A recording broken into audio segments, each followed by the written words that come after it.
right, I wanted to show you guys a few problems and how you could solve these using a diagram.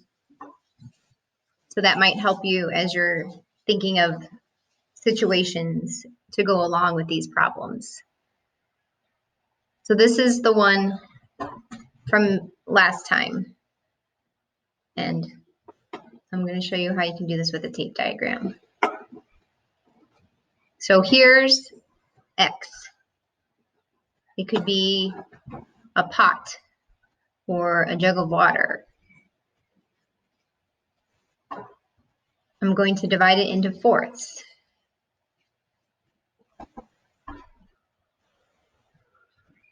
So 1/4 of the pot or the jar or the tape diagram is 3/2. When you're solving for X, you're figuring out how much is in the whole jar, the whole pot, the whole tape diagram.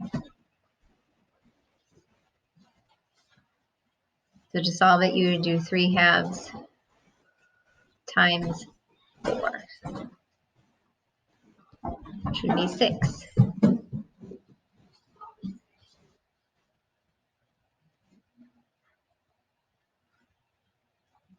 This one's a little bit different. So if I'm back to my pot, my jar, my tape diagram, here I've divided it up into 3 pieces because each of these pieces is worth 1/2 because I have 1 whole and 1/2. So for this one, 1 1/2, this whole thing is 6, which means that each half is worth 2.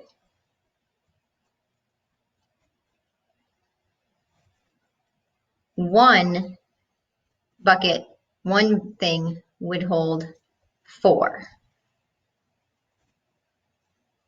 The way this would look like if you were going to solve it, I would do 3/2 times X equals 6. I'm going to multiply both sides by 2/3.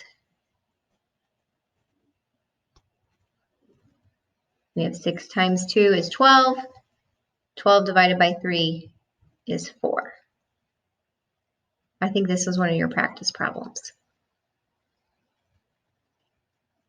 The last one I want to show you is 1/3 X equals 1/10. So I'm going to draw a tape diagram. I'm dividing it up into thirds. 1/3 of this whole thing, which the whole thing is X. 1/3 of the whole thing is 1/10.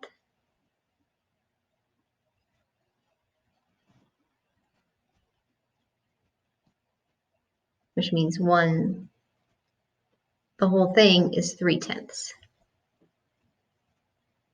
I can solve this doing 1/3 times 3/1 equals 1/10 times 3/1.